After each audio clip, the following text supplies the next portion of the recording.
আসসালামু আলাইকুম। আমাকে কি শুনতে পাচ্ছেন? ওয়ালাইকুম জি, ওয়ালাইকুম আসসালাম।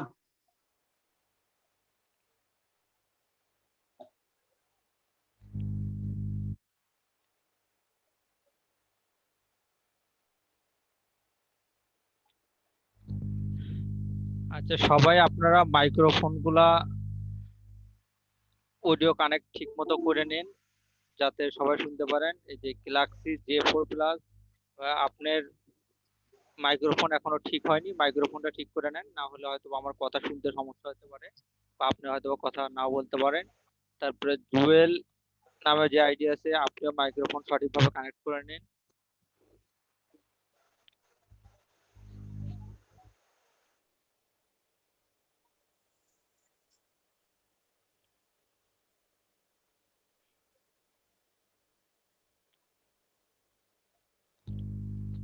আসসালামাইকুম। ওয়ালাইকুম আসসালাম। আমি শাহিন বলছিলাম, ভালো আছেন? জি আলহামদুলিল্লাহ, আপনি ভালো আছেন? হ্যাঁ, আলহামদুলিল্লাহ ভালো আছি।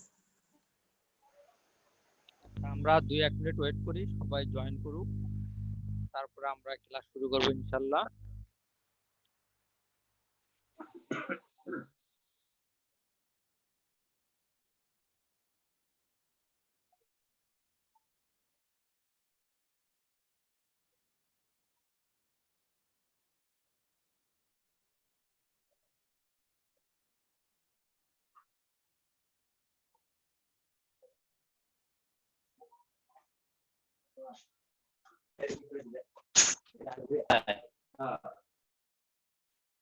কালকে দিয়ে আসবে।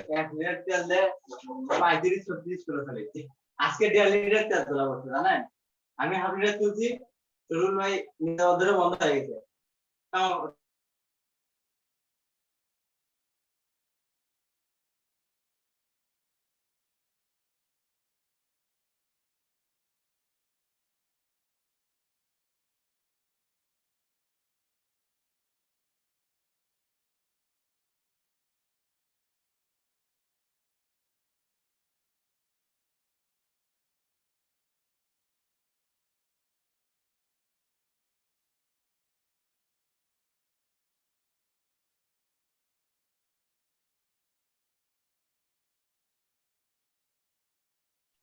আজকে যেটা দেখো, আজকে দেখলে তারপর হচ্ছে ওটা আর করা কিছু না দাদা, তারপরে পাঠানো হয়ে গেল।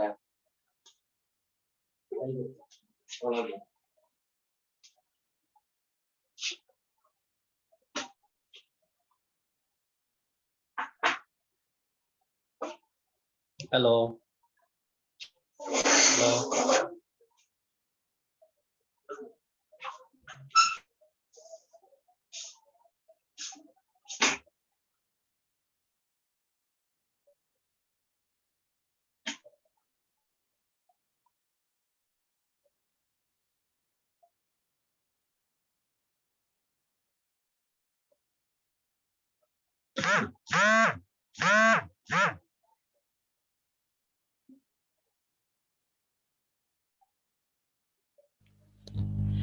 যে আপনারা শুনতে পাচ্ছেন সবাই? আমরা এখন ক্লাস শুরু করতে পারি। হ্যাঁ, শুনতে পাচ্ছি।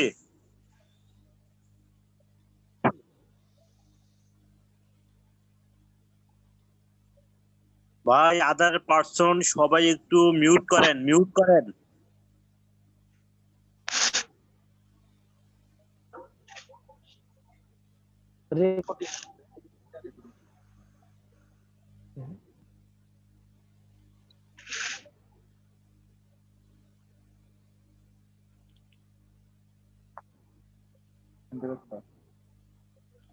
আমার স্ক্রিনটা কি আপনারা সবাই দেখতে পাচ্ছেন? হ্যাঁ, জি, দেখতে জি। পাচ্ছি।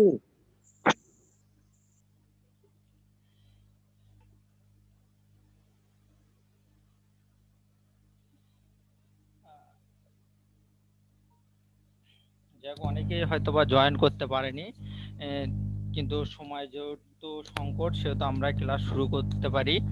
উম, অন্যদের জন্য আর এখন আমরা ওয়েট আর না করি, অলরেডি আমরা 5 মিনিট ওয়েট করে ফেলেছি তাদের জন্য। আমরা গত ক্লাসে সিলেবাস নিয়ে আলোচনা করেছিলাম। আজকে আমরা একটি নতুন টপিকসে চলে যাব এবং মেইন পড়ায় চলে যাব।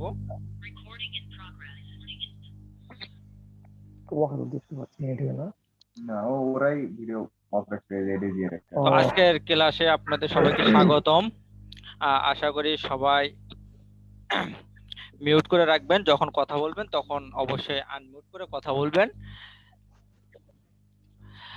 তো আমরা সবাই advance certificate in fine arts চারু ও কারুকলার শিক্ষার্থী। তো আমি আমার পরিচয় দিয়ে দিয়েছি কতদিন, এর আগেও দিয়ে দিয়েছি, আপনারা আমার পরিচয় জানেন। আমি তারিক বিন আনোয়ার, পরিচালক ওয়াক্টা টেকনিক্যাল ইনস্টিটিউট গাইবান্ধা। এটুকু আমার পরিচয়। তো আজকে আমরা যেটা পড়বো, যে আপনারা গতদিন কোর্স প্ল্যানে দেখেছেন যে আমাদের দুইটা থিওরি সাবজেক্ট রয়েছে, একটা হিস্ট্রি অফ অ্যানসাইন্ট আর্ট আর একটা art media, art materials and techniques. এই দুইটা আপনারা তৃতীয় সাবজেক্ট গতদিন দেখেছেন। তো আজকে তারই প্রথম তৃতীয় সাবজেক্ট, যেটা অর্থাৎ হিস্টোরি অফ অ্যানসাইন্ট আর্ট, যেটা অর্থ প্রাগৈতিহাসিক শিল্পকলার পরিচিতি বাংলাদেশ ও ভারতীয় উপমহাদেশীয় শিল্পকলা ও প্রাচ্য শিল্পকলা। আমাদের এই কোর্সের কোড হলো 2110 অর্থাৎ 2110, এবং তারই প্রথম অধ্যায় যেটা আছে, বিষয়ের নাম শিল্প কি, শিল্পের উৎপত্তিতে গুয়াজিতের গুরুত্ব ও পরিচিতি। এই অধ্যায়টা আজকে আমরা পড়ব। আপনারা কি সবাই শুনতে পাচ্ছেন? একটু রেসপন্স করবেন কাইন্ডলি। হ্যাঁ, শোনা যাচ্ছে। ঠিক আছে, ধন্যবাদ। তো আমরা আস্তে আস্তে পড়ার দিকে এগিয়ে যাই।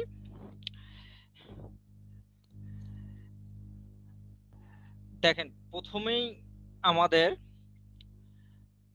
যে প্রশ্নটা সবার মনের মধ্যেই এখন পর্যন্ত আছে, যে আমরা চারুকলা পড়তেছি, তো চারুকলার বেসিক কিছু কোশ্চেন আমাদের জানা থাকা দরকার, যে জিনিসগুলো আমাদের না জানলেই নয়, এবং যে জিনিসগুলো ছাড়া চারুকলাটা অসম্ভব, অকল্পনীয়। তো তার প্রথম যে কোশ্চেনটা, সেটা হলো শিল্প কি। আমাদের প্রথম আগে জানতে হবে শিল্পটা কি। যেহেতু আমরা চারুকলা পড়তেছি, তো চারুকলার বেসিক যে উপাদান সেটা হলো শিল্প। তো শিল্পটা কি, দেখেন এখানে আমরা ছোট্ট করে যদি বলি যে শিল্প মানে হলো সৃষ্টি, অর্থাৎ প্রকৃতির প্রদত্ত সম্পদ বা কাঁচামাল, প্রকৃতির প্রদত্ত সম্পদকে রূপগত পরিবর্তনের মাধ্যমে নতুন উপযোগ সৃষ্টি করাই হলো শিল্প। অর্থাৎ প্রকৃতি থেকে আমরা কি কি পাই? পানি পাই, মাটি পাই, বায়ু পাই, বিভিন্ন গাছপালা থেকে শুরু করে অন্যান্য ধরনের ম্যাটেরিয়ালস, উপকরণ আমরা প্রকৃতি থেকে পেয়ে থাকি। সেই উপকরণগুলো যখন আমরা বিভিন্ন রূপগত পরিবর্তন সাধন করি, সেটাই সাধন করে যে নতুন যে সৃষ্টিটা করি, সেটাই হলো শিল্প। অর্থাৎ দেখেন, আপনি প্রকৃতি থেকে মাটি পাচ্ছেন, মাটি অ্যাভেলেবল পাচ্ছেন, সেই মাটিকে দেখেন আমরা একটু রূপগত পরিবর্তন করে সেটাকে ইট বানাচ্ছি, মেলাতে আমরা বিভিন্ন ধরনের মাটির হাড়ি পাতিল বানাচ্ছি। তারপর বাঁশ পাচ্ছি আমরা প্রকৃতি থেকে, সেই বাঁশ দিয়ে আমরা বিভিন্ন ধরনের কুলা, চালুন, তারপরে হোচা, তারপরে তালাই, এগুলো আমরা তৈরি করে ফেলতেছি। আবার প্রকৃতি থেকে আমরা গাছ পাচ্ছি, গাছ দিয়ে আমরা দেখেন কাঠ করে বিভিন্ন ধরনের খাট বানাচ্ছি, দরজা বানাচ্ছি, জানালা বানাচ্ছি। তো এভাবে আমরা প্রকৃতি থেকে বিভিন্ন ধরনের যে উপাদানগুলো পাচ্ছি, সেই উপাদানগুলো জাস্ট কি করতেছি, যে রূপগত পরিবর্তন করে নতুন একটা উপযোগ তৈরি করতেছি। এটাই হলো শিল্প। আশা করি বুঝতে পেরেছেন। আপনাদের যদি কারো কোনো কোশ্চেন থেকে থাকে, তাহলে সাথে সাথে অবশ্যই আমাকে আনমিউট করে জিজ্ঞেস করবেন। এরপরে আমরা ভাইয়া মাঝে মাঝে একটু সাউন্ডটা কম হয়, মাঝে মাঝে একটু সাউন্ডটা কম হয়, ক্লিয়ারলি যদি সাউন্ডটা আসতো। হয়তো একটু নেটওয়ার্ক সমস্যার কারণে মাঝে মাঝে সাউন্ডটা কম হয়, তারপর আমি চেষ্টা করতেছি সাউন্ডটা সবসময় যেন ক্লিয়ার রাখার। এরপর আমাদের সামনে আছে শিল্পকলা কি। আমরা শিল্প জানলাম, কিন্তু শিল্পকলা কি? শিল্পকলা বলতে বিশ্বের বিভিন্ন সমাজ ও সংস্কৃতিতে বিদ্যমান বহুবিধ কিছু মানব কর্মকাণ্ডকে বোঝায় হলো শিল্পকলা। অর্থাৎ আমাদের বাংলাদেশি শিল্পকলা কি, যে আমরা পয়লা বৈশাখে মেলা করব, পয়লা বৈশাখে হরেক রকম শাড়ি পরবো, পাঞ্জাবি পরবো, বিভিন্ন ধরনের মেলা হবে, মেলায় মাটির জিনিসপত্র পাওয়া যাবে, বাঁশের জিনিসপত্র পাওয়া যাবে, বিভিন্ন ধরনের সোলার জিনিসপত্র পাবো, লোকশিল্প পাবো ইত্যাদি। এটাই হলো আমাদের বাংলাদেশের শিল্প, অর্থাৎ শিল্পকলা হলো এটাই। অনুরূপভাবে আপনি যদি খ্রিস্টান যারা আছে তাদের দিকে যদি তাকান, তাদের বড়দিনে দেখেন তারা কি সাজে, তাদের একজন ফাদার, তারা ফাদারের আকৃতির সাজে এবং বিভিন্ন ধরনের উপহার সামগ্রী দেয়। এটা হলো তাদের শিল্পকলা। হিন্দুরা যেমন দেখেন যে তারা কি করে, তাদের যে মহোৎসব দুর্গাপূজা, সেই দুর্গাপূজায় তারা তাদের মতো করে নতুন করে সাজে, সেখানে তারা তাদের বিভিন্ন দেবদেবীকে বিভিন্নভাবে সাজায়, সেখানে তারা বিভিন্ন কিছু উপসর্গ উৎসর্গ এগুলো করে, এগুলো হলো তাদের শিল্পকলা। মুসলমান যারা আছে তারা ঈদে বিভিন্ন ধরনের কর্মকাণ্ড করে, যেমন সেমাই রান্না হয়, পায়েস রান্না হয়, ঈদগাহে একসাথে নামাজ পড়া, এগুলো হলো মুসলমানদের শিল্পকলা। তো এইরকম শিল্পকলা হলো বিভিন্ন সমাজ বলি, বিভিন্ন সংস্কৃতি বলি, যে আমাদের যে বহুবিধ কর্মকাণ্ড আছে, যে আমরা নিজেরা একটু সেপারেট করে নিচ্ছি যে আমরা এই ধরনের কর্মকাণ্ডগুলোই করব, এটাকে বলা হয় শিল্পকলা। আশা করি বুঝতে পেরেছেন। এরপর আমরা আসব শিল্পের ধারাগুলো কি কি। অর্থাৎ আমরা শিল্প সম্পর্কে জানলাম যে এই শিল্পগুলা যে তৈরি করতেছি আমরা প্রকৃতির উপাদান দ্বারা, এই ধারাগুলো কি কি। অর্থাৎ শিল্প ধারাকে যদি আমরা ভাগ করতে যাই, তাহলে আমরা শিল্পের ধারাগুলো দুই ভাগে ভাগ করতে পারি। আপনারা অবশ্যই স্ক্রিনে দেখতে পাচ্ছেন, একটা হলো চারুশিল্প আর একটা হলো কারুশিল্প। অর্থাৎ শিল্পটাকে আমরা শুধুমাত্র দুই ভাগে ভাগ করতে পারি। এখন আমরা এগুলো সম্পর্কে বিস্তারিত জানবো। আপনাদের কারো যদি কোনো প্রশ্ন থেকে থাকে অবশ্যই আমাকে জিজ্ঞেস করবেন।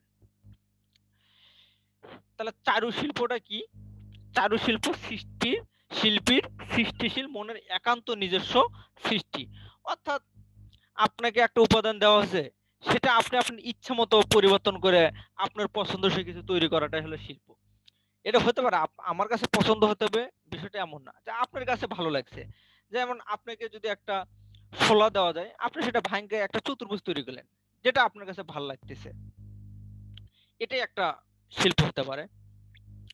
আবার আপনাকে আমি মাটি দিলাম, আপনি মাটি দিয়ে গোল গোল মার্বেল পাথর বানালেন, অথবা কেউ যদি মাটি দিয়ে হাড়ি পাতিল বানাতে চায়, বা কেউ একটা বাটির আকৃতি করতে চায়, যে এটা আপনার কাছে ভালো লাগছে, এটা আপনি বানাতে পারছেন, এটাই হলো চারুশিল্প। অর্থাৎ আপনি নিজের মনের মতো করে যেটা তৈরি করতে পারেন, সেটাই হলো চারুশিল্প। আশা করি বুঝতে পেরেছেন। এরপর আমরা শিখবো হলো কারুশিল্প কি। কারুশিল্প হলো যে শিল্প দৈনন্দিন জীবনে ব্যবহারিক প্রয়োজনে কাজে লাগে, পাশাপাশি মনের আনন্দ যোগায়, তাই হলো কারুশিল্প বা কারুকলা। জিনিসটা কি, যে আমাদের দৈনন্দিন জীবনে কাজে লাগবে। অর্থাৎ শিল্প এমন একটা, আপনি প্রকৃতি থেকে একটা উপাদান পাইছেন, কিন্তু সেই উপাদান দিয়ে আপনি নিজে এমন একটা জিনিস তৈরি করেছেন, যে জিনিসটা আপনার দৈনন্দিন জীবনে কাজেও লাগতেছে, অর্থাৎ সেটা আপনি ব্যবহার করতে পারতেছেন। যেমন প্রকৃতি থেকে আপনি বিশাল বড় বড় লম্বা লম্বা বাঁশ পাচ্ছেন, সে বাঁশ দিয়ে আপনি অনেক কিছু তৈরি করতে পারেন, কিন্তু সেই বাঁশ দিয়ে যদি আপনি যদি একটা কুলা তৈরি করেন, তাহলে সেই কুলাটা কিন্তু আপনার দৈনন্দিন প্রয়োজনে চাউল ঝাড়তে বা ধান ঝাড়তে কাজে লাগবে। এটা হলো কারুশিল্প। আপনার কাছে মাটি আছে, মাটিটাকে আপনি ইটের আকৃতিতে রূপান্তর করলেন, করে সেই ইটটা কিন্তু আপনার কাজে লাগাতে পারলেন। তাহলে দেখেন, আপনি প্রকৃতির উপাদানটা একে রূপগত পরিবর্তন করতে পারলেন, করে আপনার নিজের মনে একটা আনন্দ ভোগ করতে পারলেন, যে আমি মাটি দিয়ে এরকম একটা জিনিস তৈরি করতে পারছি, পাশাপাশি সেটা আপনার প্রয়োজনীয় কাজে ব্যবহার করতে পারলেন।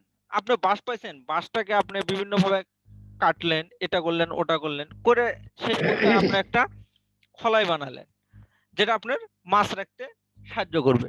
তাহলে ওটা আপনার মনের আনন্দও দিল, পাশাপাশি আপনার দৈনন্দিন জীবনে ব্যবহারও করতে পারলেন।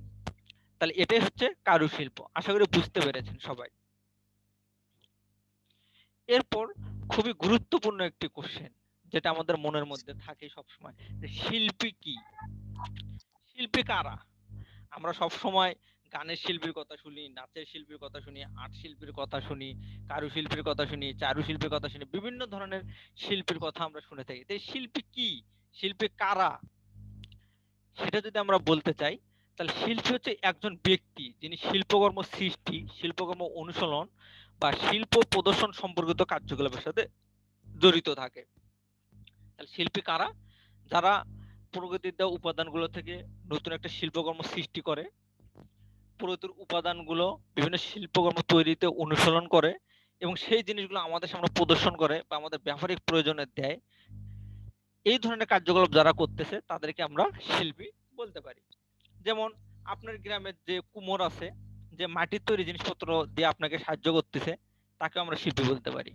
আপনার এলাকায় যে কামার আছে, যে লোহার তৈরি বিভিন্ন জিনিসপত্র দিয়ে আপনাকে সাহায্য করতেছে, তাকেও আমরা শিল্পী বলতে পারি। পাশাপাশি আপনি যে সাইনবোর্ড গুলো দেখতেছেন, সাইনবোর্ড গুলা প্রচারের জন্য যারা তৈরি করে দিচ্ছে তাদেরকেও আমরা শিল্পী বলতে পারি। অর্থাৎ শিল্পকর্ম নিয়ে যারা সবসময়ের জন্যই জড়িত তাদেরকে আমরা শিল্পী বলতে পারি। আশা করি বুঝতে পেরেছেন। এরপর আমরা খুবই একটা গুরুত্বপূর্ণ প্রশ্নে চলে আসি, সেটা হলো গুহাচিত্র কি। গুহাচিত্র খুবই গুরুত্বপূর্ণ একটা কোশ্চেন আপনাদের সেমিস্টার পরীক্ষার জন্য। এই কোশ্চেনটা অবশ্যই ভালোভাবে আপনারা খেয়াল করবেন যে গুহাচিত্র হলো সেই সব চিত্র যা প্রাচীন গুহার দেয়াল বা ছাদে আবিষ্কার করা হয়েছে। আপনারা নিচে দুটো চিত্র দেখতে পাচ্ছেন। বাম পাশে একটি লাল ষাঁড়ের মতো একটি চিত্র দেখতে পাচ্ছেন, আবার ডান পাশে কিছু ঘোড়ার আকৃতির কিছু ছবি দেখতেছেন, যে মনে হচ্ছে কিছু ঘোড়া দৌড়াচ্ছে। এই ছবিগুলো কিন্তু কাগজে আঁকা হয়নি, এই ছবিগুলো কিন্তু কোনো দেওয়ালে আঁকা হয়নি, এগুলো গুহার যে দেওয়াল আছে সেখানে আঁকা রয়েছে। অর্থাৎ প্রাচীনকালে মানুষ তাদের মনের আনন্দ জোগানোর জন্য, তাদের অবসর সময় কাটানোর জন্য তারা বিভিন্ন গুহায় রেস্ট করতো। আবার অনেকে আছে যারা গরুর পাল, ভেড়ার পাল চড়াতে তারা মরুভূমিতে নিয়ে যেত বা পাহাড়ের পাদদেশে নিয়ে যেত, তখন তারা বিশ্রাম করার জন্য বিভিন্ন গুহায় আশ্রয় নিত। তখন তারা তাদের মনের প্রশান্তি জাগানোর জন্য গুহায় বিভিন্ন ধরনের চিত্রকর্ম আঁকতো।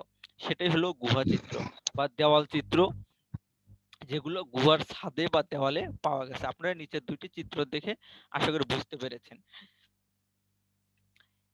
এরপর অনেক গুরুত্বপূর্ণ একটি প্রশ্ন, সেটা হলো গুহা চিত্রের গুরুত্ব কি। এই গুহা চিত্র সম্পর্কে আমরা কেন পড়বো, এই গুহা চিত্রের কি বিশেষত্ব, কেনই আমাদের গুহা চিত্র সম্পর্কে পড়তেই হবে।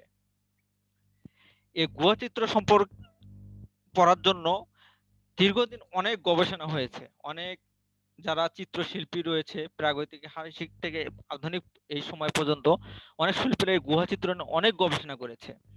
আপনি মিশর বলেন, আপনি জর্দান বলেন, আপনি আমেরিকা বলেন, আপনি ইরাক বলেন, এই জায়গাগুলোতে এই গুহা চিত্র নিয়ে অনেক বেশি গবেষণা হয়েছে।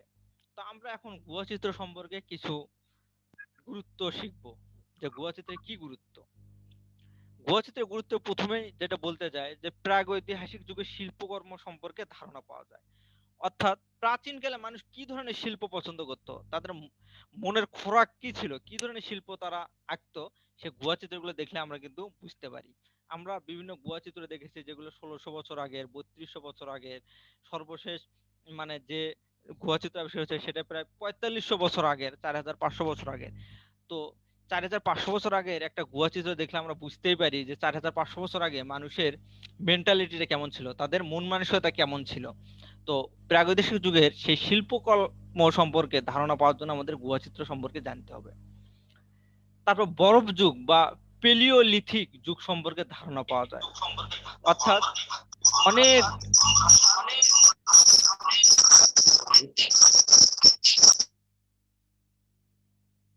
মিউট করবেন প্লিজ, সাউন্ড করবেন না। অর্থাৎ বরফ যুগ, যেটা অ্যান্টার্কটিকা মহাদেশ, যেখানে মানুষ বসবাস করে না বলে চলে। এছাড়া বরফ আরো কোথায় পড়ে, রাশিয়াতে, কানাডায়, চীন সব প্রাচ্যের বিভিন্ন দেশে বরফ পড়ে। তো প্রাচীনকালে এই যে বরফ পড়তো বা বরফ যুগ যেটাকে আমরা বলে থাকি বা পেলিওলিথিক যুগ, অর্থাৎ যে যুগটাতে বরফ অনেকটা সময় আচ্ছন্ন করে রাখতো আমাদের এই পৃথিবীটাকে, সেই সময় বরফ যুগে যে মানুষরা বসবাস করত তারা বরফে বিভিন্ন ধরনের শিল্পকর্ম আঁকতো। তাহলে সেই শিল্পকর্ম সম্পর্কে আমরা ধারণা পাই এই গুহা চিত্রের মাধ্যমে। তৃতীয় যেটা, যে বিভিন্ন প্রাণীর চিত্র সম্পর্কে ধারণা পাওয়া যায়। যেমন আমরা যে যে ডাইনোসর সম্পর্কে ধারণা করি বা ডাইনোসরের বিভিন্ন প্রজাতি সম্পর্কে ধারণা করি, এগুলো কিন্তু প্রথম মানুষ গুহা চিত্রের মাধ্যমে বুঝতে পেরেছে। পরে আধুনিক যুগে এসে বিভিন্ন ধরনের ডাইনোসরের হাড়, মেরুদণ্ডের হাড় ইত্যাদি দেখে আমরা গবেষণা করে আমরা ডাইনোসরের অস্তিত্ব যে পৃথিবীতে ছিল সেটা সম্পর্কে মোটামুটি নিশ্চিত হয়েছি। কিন্তু প্রথম ধারণাটা কিন্তু এই গুহা চিত্রের মাধ্যমেই পাওয়া গেছে। অর্থাৎ ডাইনোসর যখন ছিল তখন মানুষেরা যে ডাইনোসর দেখছে তারা সেই ধরনের আকৃতি তারা আঁকার চেষ্টা করতো। তো সেই সময় তো কাগজ ছিল না, তো যার কারণে তারা তাদের মনের ভাবগুলো সেই গুহার দেওয়ালে অঙ্কন করত। তো তারা সেই সময় ম্যামথ নামে প্রাণী, যেটা অনেকটা গরুর আকৃতি, হরিণ বড় বড় শিংওয়ালা হরিণ, বিভিন্ন বাঘ বা ষাঁড়, ভেড়া, ডাইনোসর জাতীয় প্রাণী ইত্যাদি ছবি তারা গুহার দেওয়ালে আঁকতো। তো সেগুলো দেখে আমরা প্রাগৈতিহাসিক যে বিভিন্ন ধরনের প্রাণী ছিল সেগুলো সম্পর্কে আমরা ধারণা পাই। সবচেয়ে গুরুত্বপূর্ণ যেটা, লাল ও কালো রঙের ব্যবহার সম্পর্কে আমরা এই গুহা চিত্রের মাধ্যমেই ধারণা পেয়েছিলাম প্রথম, যে লাল এবং কালো এই দুটো রং দ্বারা যে অনেক কিছু অঙ্কন করা সম্ভব এবং এই দুটা রং যে কোনো ধরনের বাস্তব চিত্র আঁকতে অপরিহার্য রং, সেই জিনিসটা আমরা গুহা চিত্রের মাধ্যমেই বুঝতে পেরেছি।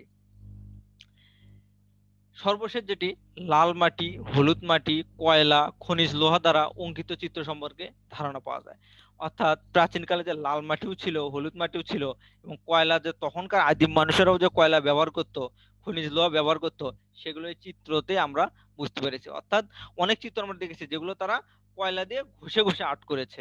অনেক চিত্র আমরা দেখেছি যেগুলো তারা খনিজ যে লোহা ছিল সেই খনিজ লোহাগুলো দ্বারা দেওয়ালের গায়ে ঘষে ঘষে তারা বিভিন্ন ধরনের প্রাণীর থেকে শুরু করে তাদের মনে আনন্দ দেয় এরকম ছবি তারা আঁকতো।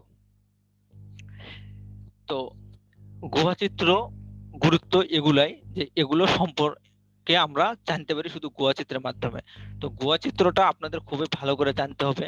আরো বিস্তারিত আপনারা শীটে পাবেন, আস্তে আস্তে শীটও দেওয়া হবে এবং এটা ফার্স্ট সেমিস্টার পরীক্ষার জন্য খুবই গুরুত্বপূর্ণ একটি টপিক। তো আশা করি আপনারা এটা খুবই ভালো করে পড়বেন, অনুশীলন করবেন। এরপর আমরা আরো কিছু শিল্প নিয়ে কথা বলতে চাই। চারু শিল্প, ধাতব শিল্প, পাট শিল্প, বাঁশ শিল্প, বেত শিল্প, শঙ্খ শিল্প, শোলা শিল্প, মৃৎ শিল্প, এগুলো নিয়ে আমরা একটু আলোচনা করতে চাই। প্রথমে ধাতব শিল্প নিয়ে বলি। ধাতব কি? ধাতু, যেমন সোনা, রূপা, তামা, এগুলোই তো ধাতু। এগুলো নিয়েও বিভিন্ন ধরনের শিল্প চর্চা হয়, আমাদের দেশে এখনো হচ্ছে। যেমন সোনার তৈরি আমরা আমাদের মা বোনদের, মেয়েদের বিভিন্ন ধরনের গহনা আমরা তৈরি করতেছি, রূপা দিয়ে নুপুর তৈরি করতেছি, বিভিন্ন ধরনের গহনা তৈরি করতেছি, তামার আমরা আংটি দেখতেছি, তামার কিন্তু অনেক কিছুই তৈরি হচ্ছে এখন। তো এগুলো হলো ধাতব শিল্পের অন্তর্ভুক্ত। পাট শিল্প, আমাদের সোনালী আঁশ পাট, পাট শিল্প দ্বারা আমরা দেখেন পাটের ব্যাগ তৈরি করতেছি, বস্তা তৈরি করতেছি। এছাড়া পাট দ্বারা অন্যান্য শিল্প তৈরি করা যাচ্ছে, যে দড়ি তৈরি করতেছি। বাঁশ শিল্প, বাঁশ দ্বারা আমরা বিভিন্ন ধরনের দৈনন্দিন অপরিহার্য ব্যবহার্য কিছু উপকরণ তৈরি করতেছি, যেমন চালুন, কুলা, খলাই, পোলো, তারপরে গরুর মুখে দেওয়া টোপা, মাথার মাথাল, এগুলো কিন্তু আমরা বাঁশ দিয়ে তৈরি করে থাকি। বেত শিল্প, বর্তমানে বেত হলো শৌখিনতার প্রতীক বলে বিবেচিত হচ্ছে। যেমন আমরা বিভিন্ন শৌখিন লোকের বাসায় বেতের তৈরি দোলনা দেখতে পারি, বেতের তৈরি চেয়ার দেখতে পারি, বেতের তৈরি আমরা কিন্তু আলমারিও এখন দেখতেছি বা বুক শেলফও দেখতেছি। শঙ্খ শিল্প, শঙ্খ শিল্প কি? অর্থাৎ সমুদ্রের মধ্যে আমরা বিভিন্ন ধরনের শামুক পেয়ে থাকি, ঝিনুক পেয়ে থাকি। সামুদ্রিক যে প্রাণীগুলো রয়েছে সেগুলোর থেকে আমরা যে ধরনের শিল্পকলা করে থাকি, যেমন হিন্দুরা শাঁখ বাজায়, তারপরে আমাদের হিন্দু মা বোনেরা সাদা সাদা চুড়ি পরে, তারপরে আমরা সাজিয়ে রাখার জন্য বিভিন্ন ধরনের শামুক, কচ্ছপের খোল ইত্যাদি যেগুলো রাখি, এগুলি হলো শঙ্খ শিল্পের অন্তর্ভুক্ত। এরপরে রয়েছে শোলা শিল্প, অর্থাৎ বিলে আমরা দেখতে পারি শোলা, অর্থাৎ খুবই পাতলা ঠোসঠোসা যে জিনিসগুলা আপনারা দেখে থাকবেন যে বিভিন্ন ধরনের বিয়ের মুকুটে শোলা ব্যবহার করা হয়। আমাদের হিন্দু ধর্মাবলম্বী যারা আছে তারা তাদের বাড়িতে বিভিন্ন ধরনের শোলার ফুলের মতো এক জাতীয় নকশা তারা ঘরের দরজায় লটকে রাখে, আপনারা অবশ্যই খেয়াল করেছেন। মৃৎশিল্প, মাটি, এটা তো বলার অপেক্ষায় রাখে না, আপনারা ছোট থেকে অনেক মেলা দেখেছেন যে মেলায় মাটির তৈরি অনেক জিনিসপত্র পাওয়া যায়, এগুলোই হলো মৃৎশিল্প। অর্থাৎ মাটির তৈরি ঘোড়া, মাটির তৈরি ভাই জি জি এই দারু শিল্পটা কি, এটা যদি আবার বলতেন, দারু শিল্প হ্যাঁ হ্যাঁ তোমার শুনি। হ্যাঁ, দারু শিল্প নিয়ে আপনাদের একটু বিস্তারিত ভাবে আমি বলবো সামনে। এর পরের টপিকসে আমরা দারু শিল্প নিয়ে একটু কথা বলবো আপনাদের সাথে। তার আগে এগুলো বলা শেষ করি, তারপর আপনাদের সাথে দারু শিল্প নিয়ে আলোচনা করতেছি, একটু সময় দিবেন আমাকে।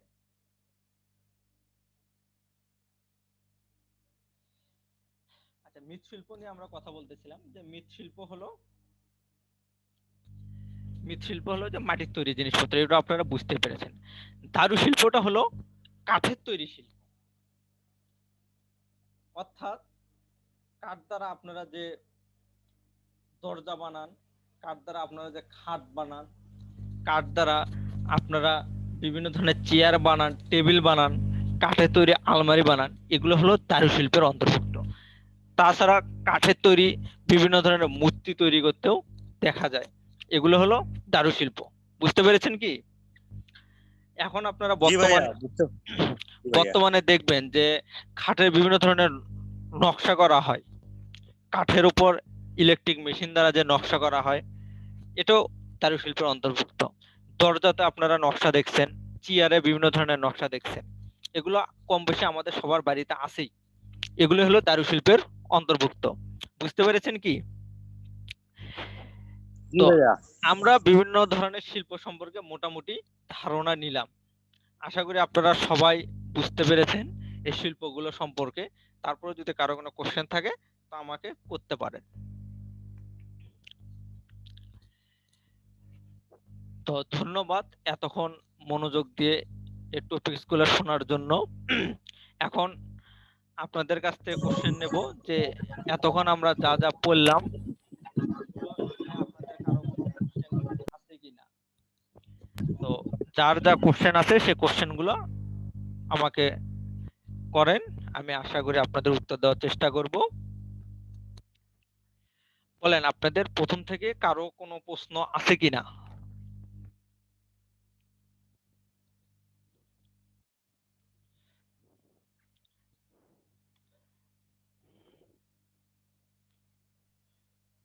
হ্যালো ভাইয়া, জি, শুনতে পাচ্ছি, বলেন। আমাদের জন্য কি কোনো বই টই নাই? বইয়ের ব্যবস্থা হলে একটু ভালো হতো, আপনাদের কাছে কি কোনো বই পাওয়া যাবে? হ্যাঁ, বই বলতে কি আপনাদের বোর্ড বই পড়তে হবে, ক্লাস 6, 7, 8 এই 3 ক্লাসের চারুকলা বই আছে বোর্ডের, এই বইগুলো হ্যাঁ আপনাদের দেখতে হবে।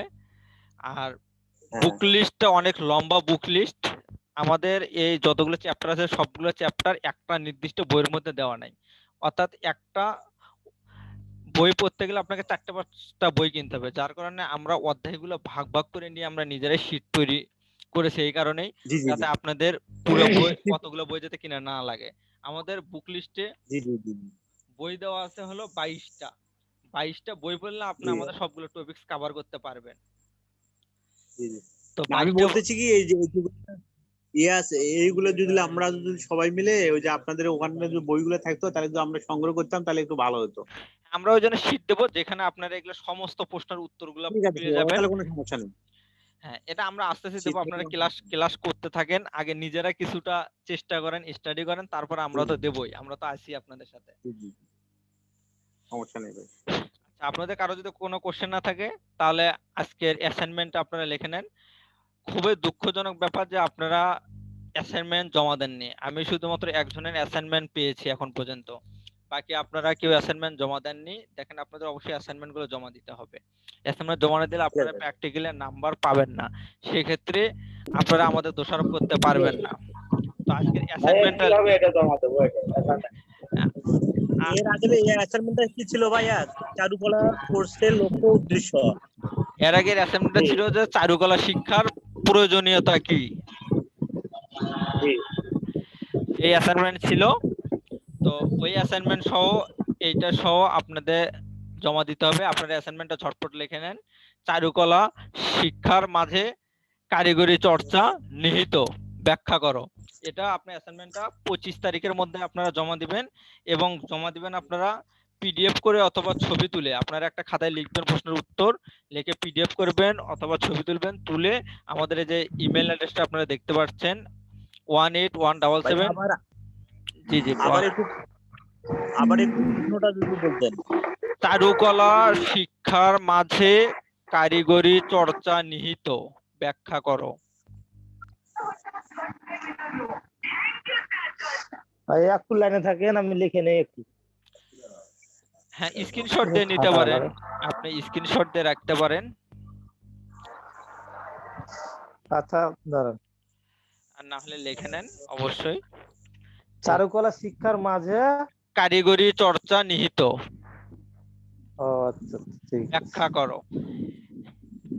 এটা আপনারা 25 তারিখের মধ্যে জমা দিবেন। আমাদের এখানে মেইল অ্যাড্রেস দেওয়া আছে, আপনাদের মেইল এটা কি অ্যাড্রেস। জি বলেন। এটা কি ইয়াতে গত মেইলে দিব সপ্তাহ না ওইটা ডাইরেক্ট মেইলে দিব না ডাইরেক্ট দিব ভাইয়া? আপনি ছবি তুলে বা পিডিএফ এ বা আপনি যদি সরাসরি দিতে পারেন, যেভাবে ইচ্ছা আপনার। আচ্ছা ছবি আপনারা মেইলে তাহলে দিতে পারেন। সরাসরি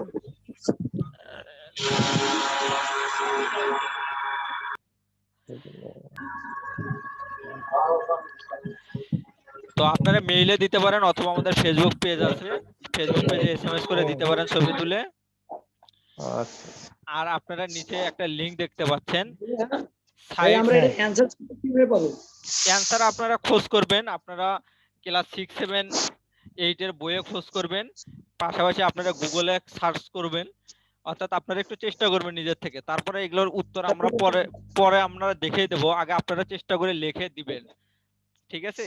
আচ্ছা আচ্ছা, ঠিক আছে। তারপরে কোন শ্রেণীর বই দেখলে আমরা একটু পেতে পারি? আচ্ছা, সে 6 7 8 তিন ক্লাসের বইয়ে আপনারা দেখবেন, বই স্টাডি করবেন, পাশাপাশি গুগলে সার্চ করবেন এই প্রশ্নটা, তাহলে পাবেন।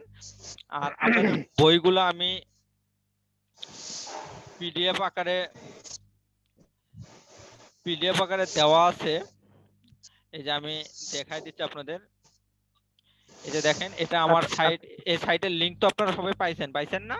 এই সাইটটার লিংক, হ্যাঁ ভাই, হ্যাঁ ভাইয়া। হ্যাঁ, এই সাইটে দেখেন এই যে স্টাডি ম্যাটেরিয়ালস, এবং সেখান থেকে অ্যাডভান্স ভাই আমি বের হব। হ্যাঁ জি ভাইয়া। অ্যাডভান্স সার্টিফিকেটে যাওয়ার পর এই যে নিচের দিকে আপনারা দেখতে পারবেন চারুকলার এখানে ফাইন আর্টসে দেওয়া আছে, দেখেন FA class 6, FA class 7, FA class 8, এখানে পিডিএফ কোডগুলো দেওয়া আছে বইয়ের। তার পাশাপাশি আজকে যে ক্লাসটা নিয়েছি আমরা, হিস্টোরি অফ অ্যানসাইন্ট আর্ট 1, সেই ক্লাসটাও লাস্টে আপলোড করা আছে, দেখতে পাচ্ছেন 21/2021 দিয়ে লাস্টে, অর্থাৎ আজকে যে স্লাইডটা পড়ালাম সেই স্লাইডটা এখানে দেওয়া আছে, এখানে ক্লিক করে আপনারা পাবেন, দেখতে পাচ্ছেন কি? আর ডান পাশে একটা শীট দেওয়া আছে, যে শীটে আপনাদের সবার নাম দেওয়া আছে এবং আপনারা অ্যাসাইনমেন্ট 1 কে কে জমা দিবেন সেটা এখানে দেওয়া আছে। তো একজন শুধুমাত্র জমা দিয়েছে, বাকি কেউ জমা দেয়নি, তাই 1 নাম্বার অ্যাসাইনমেন্ট আপনারা যদি জমা না দেন তাহলে 1 নাম্বার অ্যাসাইনমেন্টের মার্ক পাবেন না। শুধুমাত্র এমডি মামুনুর রশিদ প্রধান, উনি শুধুমাত্র অ্যাসাইনমেন্ট 1 জমা দিয়েছে, আর কেউ জমা দেয়নি। তো আশা করি আপনারা কালকের মধ্যে সব জমা দেবেন। এখন বলেন, আপনাদের আর কারো কোনো কোশ্চেন আছে কিনা? আচ্ছা ভাইয়া, হ্যালো জি, শুনতে পাচ্ছি। হ্যালো, আচ্ছা বলতেছিলেন কি যে যে ক্লাসগুলো নিলেন এগুলো কি জিমেইলে দেওয়া যায় না? এটার রেকর্ড ভার্সন ইউটিউবে আমরা আপলোড করব। ইউটিউবে আপলোড করার পর আপনাদেরকে ইউটিউবের লিংক আমরা দিয়ে দেব, সেখান থেকে আপনারা ক্লাসগুলো পুনরায় আবার দেখতে পারবেন। ও আচ্ছা আচ্ছা ঠিক আছে। তো এটা খুব ওকে ভাইয়া, ধন্যবাদ। খুব শীঘ্রই আমরা দিয়ে দেব, বুঝতে পেরেছেন? আরো বাকিগুলো জেসমিন আক্তার, মোবাইল নাম্বার একটা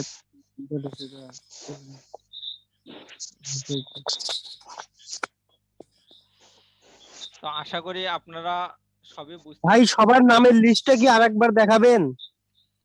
আপনারা ওখানে গেলে দেখতে পারবেন। ভাই আমার নামটা তো খুঁজে পাচ্ছিলাম না, দেখেন দেখি আমার নামটা আছে কিনা। কি নাম আপনার? আমার নাম আনিসুর রহমান। আনিসুর রহমান, হ্যাঁ আনিসুর রহমান আছে তো। আর দেখেন আপনাদের কত নাম্বার? ভাইয়া, আপনাদের একটা কিন্তু আইডি জেনারেট করা হয়েছে ওখানে, তো আপনারা কিন্তু ওই আইডি নাম্বারটা কিন্তু অবশ্যই ইউজ করতে পারবেন। অর্থাৎ আপনাদের কিন্তু একটা আইডি ইয়ে করা আছে। হ্যাঁ, আমি আর দেখাই দিচ্ছি। আনিসুর রহমান আছে হলো এই যে দেখা যাচ্ছে আনিসুর রহমান। হ্যাঁ, 20 21 12। ভাইয়া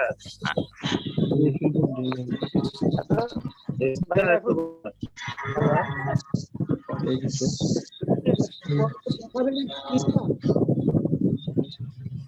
আর একটু বড় করেন। একটু বড় হলে তো থাকবেই না। দেখা যাচ্ছে, দেখতে পাচ্ছেন কি?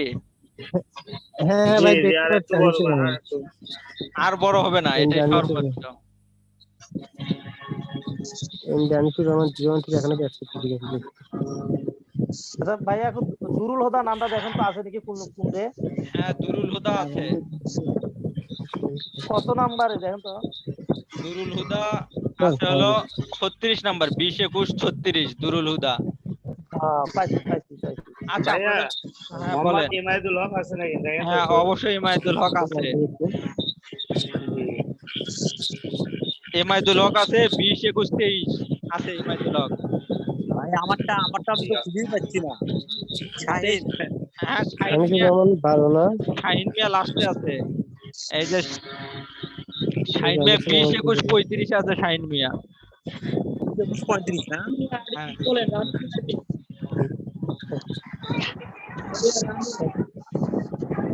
শোনেন এই আপনারা, আইডি কোডটা দিয়ে কি করা যাবে ভাইয়া? এটা আপনাদের মানে রোল নাম্বার আর কি, আমাদের প্রতিষ্ঠানের রোল নাম্বার, দেখা প্রতিষ্ঠানের আইডি। আপনারা ওখান থেকে দেখে নেবেন সবাই। আপনারা ওখানে লিংকে ঢুকে সবাই দেখে নেবেন। ঠিক আছে?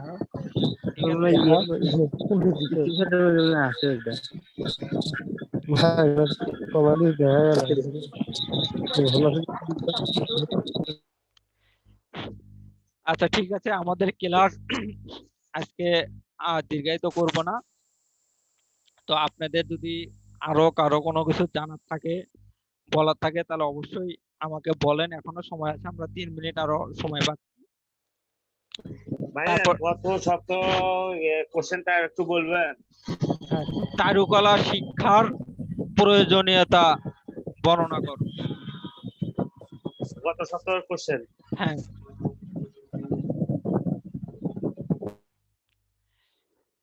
তো আপনারা অ্যাসাইনমেন্ট গুলো অবশ্যই জমা দিবেন।